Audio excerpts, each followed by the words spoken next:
São Paulo, dia 1º de outubro de 1992, 8 horas da manhã. Aqui estou mais um dia, sob o olhar sanguinário do vigia. Você não sabe como é caminhar com a cabeça na mira de uma HK, metralhadora alemã ou de Israel, estraçalha ladrão que nem papel.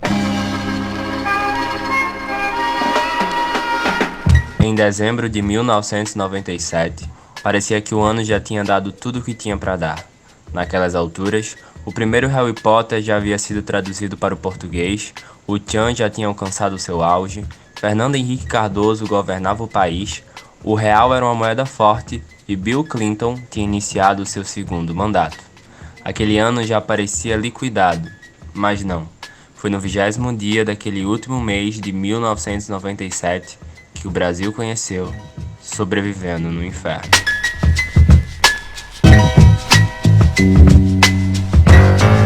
Qualquer coisa que possa ser dita sobre o impacto que o álbum dos Racionais teve naquele ano é insuficiente.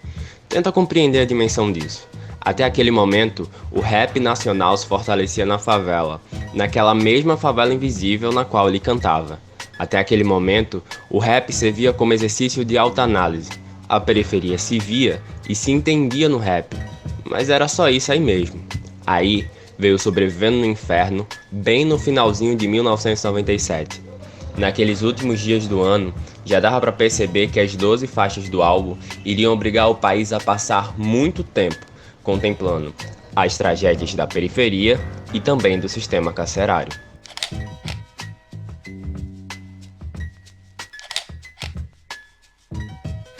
Uma das letras era especialmente desafiadora para o Brasil. Diário de um Detento tinha uma batida sinistra, uma letra épica e um clipe idem. Homem é homem, mulher é mulher. Estuprador é diferente, né? Toma soco toda hora, ajoelha e beija os pés. E sangra até morrer na rua 10. Cada detento, uma mãe, uma crença. Cada crime, uma sentença. Cada sentença, um motivo, uma história de lágrimas, sangue, vidas inglórias, abandono, miséria, ódio, sofrimento, desprezo, desilusão, ação do tempo. Misture bem essa química, pronto, eis um novo detento. Em 1998, essa faixa reinou soberana na programação da MTV. O Brasil, sempre tardio, descobria a potência do seu rap. E essa potência toda trabalhava para contrariar aquela tendência que o Brasil tem de ignorar suas periferias, suas desigualdades, seu racismo. Um país que ignora é um país ignorante. O disco veio para dar uma chance ao Brasil, uma valorosa chance de ser menos ignorante. O problema é que a ignorância é bem mais confortável do que o enfrentamento direto da realidade. Esse disco era muito pesado. Muito pesado. Até hoje pra cantar o... caralho.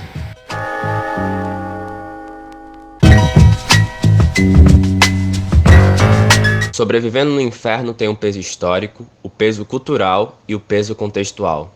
Talvez a prova disso seja a música Diário de um Detento, que faz referência ao massacre do Carandiru, que ocorreu anos antes do lançamento do disco, em 1992. Naquela ocasião, a polícia de São Paulo entrou no presídio para conter uma rebelião e só saiu de lá depois de matar mais de 100 detentos e de torturar tantos outros. Quando o Diário de um Detento estourou, essa chacina era uma das coisas que o Brasil se esforçava para não ver e se esforçava para ignorar. Um país que se esforça para ignorar é um país que se esforça para ser ignorante. Só que esse tipo de ignorância é luxo e não está disponível para toda a sociedade. Os integrantes dos Racionais estavam perto demais dessa realidade para poder ignorá-la. E se não era possível ignorar, então o melhor mesmo era enfrentar. Casos como o massacre do Carandiru e a recente chacina no Pará revelam a falência do nosso sistema carcerário. Esse é o dito passado que não passa.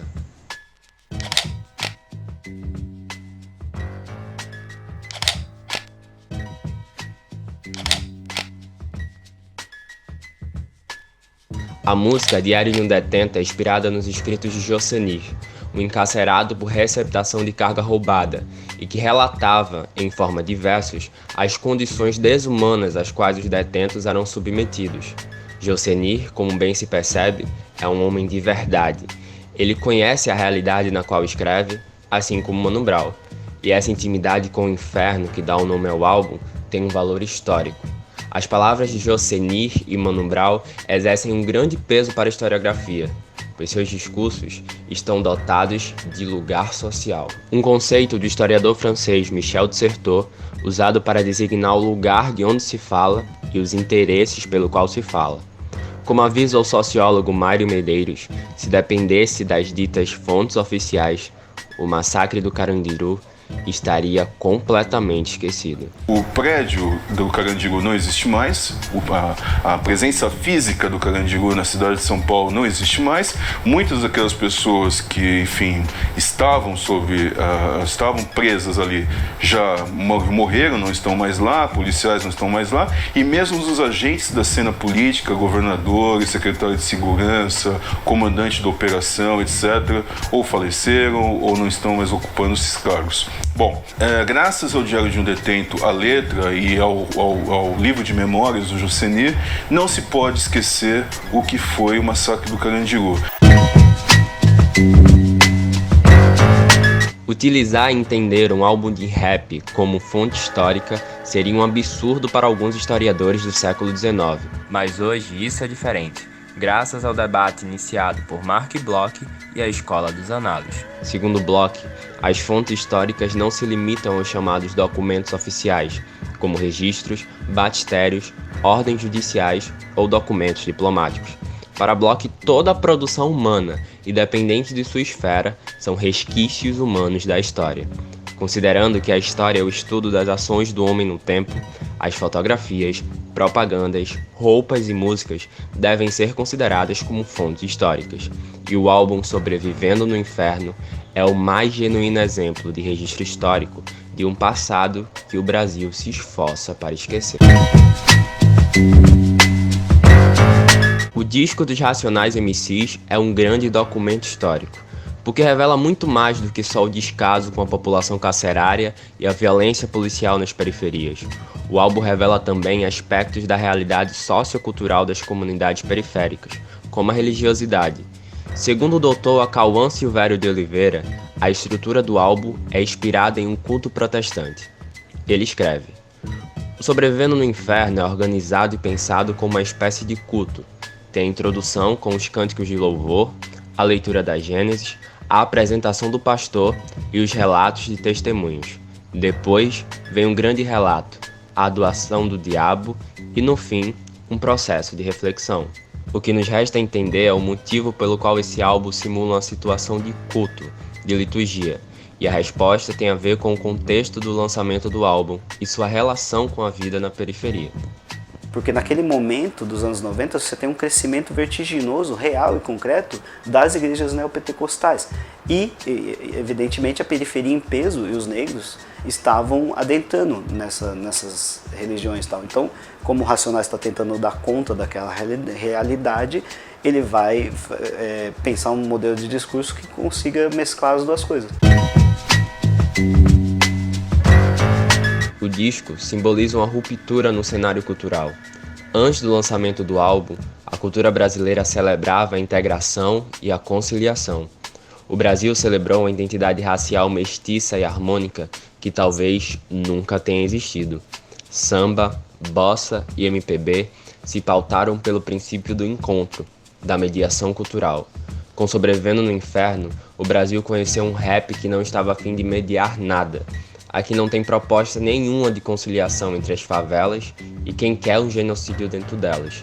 A única integração possível era entre as favelas que viviam em guerra. Era uma prioridade de todos, entendeu? Lutar pela raça e tal, pela quebrada, era uma prioridade. É uma bandeira única, entendeu? Você não podia haver nem discussão para outras coisas para não dividir. A bandeira era essa. Periferia. Bom, depois nós debatemos outras ideias, quem é corintiano, quem é palmeirense, quem é santista, o que é de Touro, quem é de Ares, mano. Morou? Depois nós debatemos, mas o momento é esse. Nós estamos tem um genocídio acontecendo, mano. Foi um momento que até inimigos se conversaram, teve quebrada que Racionais uniu quebradas, mano.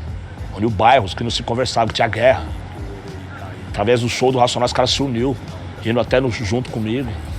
Lideranças que andavam comigo, que começaram a conviver. A meu Jazz Quebrada se conversa. Tinha briga de bairro aqui, bola comia. É por conta desse contexto social que a favela ganhou muitos motivos para odiar. Para odiar desigualdade, para odiar o fato de que morre mais cedo, para odiar também aquela falsa harmonia racial. A filósofa Djamila Ribeiro aponta aí outro mérito do disco. Segundo ela, esse álbum é a obra que organizou o ódio das favelas brasileiras. Todo mundo deveria entender que os Racionais precisam ser estudados, de fato, porque são uns grandes cientistas sociais mesmo, pensando esse país e pensando esse país a partir das realidades mais desiguais que tem, que é o que a população negra passa no Brasil. Mas acho que eles têm de brilhante é que eles conseguiram organizar o ódio. Eu acho que organizar o ódio é importante, porque a gente, quando está numa realidade de muita desigualdade, muita violência, claro que a gente vai sentir ódio daquilo que a gente está vivendo. E aí, às vezes, a gente, nessa expressão do ódio, muitas vezes a gente acaba fazendo coisas que claro que são legítimas, mas muitas vezes que a gente acaba fazendo mal pra gente mesmo, fica alguma coisa meio até kamikaze, muitas vezes. E eu acho que eles conseguiram organizar o ódio de uma maneira brilhante, eles canalizaram isso pra música, para a forma como eles se comunicaram, para a forma como eles estavam pensando na realidade deles. Então, organizar o ódio também é importante, porque o ódio generalizado, sem estratégia, às vezes são várias coisas que você faz e que não tem um efeito ali a longo prazo. E eles conseguiram organizar o ódio para ter um efeito a longo prazo. Então, hoje, qualquer pessoa que vai ler isso aqui, dá para a gente ler e perceber o quanto que tem aqui de carga dessas pessoas que estavam vivendo aquela realidade de denúncia daquilo, mas eles organizaram o ódio de uma maneira que a estratégia deles foi tão eficaz que fez eles chegarem em tudo quanto é lugar do Brasil e serviu de base para outros grupos que vieram, serviu de base para um monte de gente que conseguiu entender sua realidade e foi criar outros espaços. Então acho que organizar o ódio é fundamental, eu acho que eles conseguiram fazer isso de uma maneira brilhante.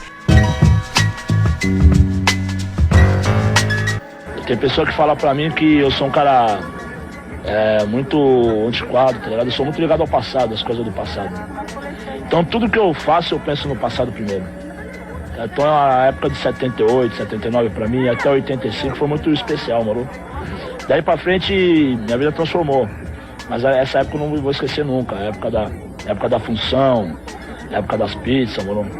Que foi o que me deu a sabedoria que eu tenho hoje pra fazer o rap. E todas as músicas nossas sempre ter alguma coisa do passado, pelo menos as que eu fizer, moro? Porque eu tô sempre com a cabeça no passado, não sei porquê. Entender o passado é uma importante tarefa do historiador. Não apenas entender, mas como diria Mark Bloch, investigá-lo, explorá-lo e interrogá-lo. O disco ultrapassou o filtro do tempo. 2 décadas depois do lançamento, o álbum continua tão essencial como ele foi, talvez até mais. Tudo nos leva a acreditar que nas próximas 2 décadas, esse disco acumulará mais e mais relevância. Primeiro porque é um marco histórico, não só de um gênero musical, mas também de um país. Segundo, porque com mais tempo, esse disco irá acumular mais histórias e novos frutos também. Já entendemos a importância que o disco possui para a arte e para o Brasil. Mas como podemos utilizar esse álbum em sala de aula para falar sobre violência policial e a vida na periferia? Uma escola de periferia em Guarulhos, dificuldade imensa para dar aula, sala de aula super lotada, aquele caderninho do Estado muito para inglês ver, dos filósofos que a gente tem que ensinar para aqueles jovens. Eu dava aula no ensino médio, que filosofia é para o ensino médio, e depois de algumas tentativas tentando dar aula e frustrações e tristezas, eu dei a letra O Homem na Estrada para os meus alunos. O homem na estrada recomeça a sua vida, sua finalidade, a sua liberdade, que foi perdida, subtraída, e quer provar a si mesmo que realmente mudou, que se recuperou e quer viver em paz, não olhar para trás, dizer ao crime nunca mais, pois sua infância não foi um mar de rosas não. Na FEBEM, lembranças dolorosas então. Me digam quem é feliz, quem não se desespera, vendo nascer seu filho no berço da miséria. Comecei a escrever na lousa, assim, eles foram ficando em silêncio, meio desconfiados, por que a professora está escrevendo a letra de rap na lousa. E aí eu lembro de perguntar, e aí, vocês conhecem essa letra? Eles, claro que a gente conhece, professora, não sei o quê. E aí eu falei, então vamos refletir criticamente sobre essa letra, porque isso também é pensar filosoficamente. E aí foram surgindo coisas incríveis, assim, porque os alunos também têm muita questão de autoestima, das pessoas não estimularem, não acreditarem neles. E eu lembro de começar com o título da música mesmo, Um Homem na Estrada, e perguntar, o que vocês pensam sobre isso? O que é um homem na estrada? E aí, muita timidez no início, de repente eles foram falando várias coisas. Reproduzir as composições do álbum em sala de aula pode ser uma das alternativas para abordar temáticas como violência policial, religiosidade, mazelas sociais, entre outras. Utilizar as músicas dos Racionais MCs dentro das aulas pode ser uma tarefa primordial para fazer com que os alunos entendam que as fontes históricas não se prendem apenas a documentos oficiais e que a história não se limita ao livro didático que por vezes é enfadonho e distante da realidade social dos alunos, além de limitado para questões cotidianas e para temáticas práticas. O uso do disco em sala de aula pode ser essencial para que o estudante perceba as diferentes possibilidades de comunicação da história com outras áreas de conhecimento, como era proposto por Bloch e os análises, fazendo com que eles percebam e investiguem em que parte do álbum são explorados conceitos da história, da geografia, da sociologia, da literatura, entre outros. Também, rodas de debates podem ser promovidas sobre a importância do álbum para que hoje possamos entender a realidade das periferias brasileiras e do massacre do Carandiru, bem como a promoção de sarais de poesias marginais, que ganharam destaque após o lançamento do álbum, batalhas de rap, etc. Enfim, existem infinitas possibilidades de usar a obra dos Racionais MCs para abordar diversas temáticas do ensino de história. Algumas podem até serem estabelecidas por meio de parcerias com outras disciplinas, respeitando a ideia de Michel de Certeau de que é impossível a construção da história isoladamente. Por fim, Sobrevivendo no Inferno já caiu na mão do Papa, já caiu no vestibular, só nunca caiu em descrédito, porque infelizmente tudo que foi cantado em 1997 ainda se aplica no Brasil de hoje. Você pode lamentar pelo país, mas você também pode celebrar essa obra que marca historicamente o momento em que o Brasil não conseguiu mais ignorar a quebrada. E a partir do momento que a gente deixa de ignorar, nos tornamos menos ignorantes. O consolo da favela é: melhor ser ignorado do que ser ignorante. Esse é Sobrevivendo no Inferno, o Evangelho negro e marginal.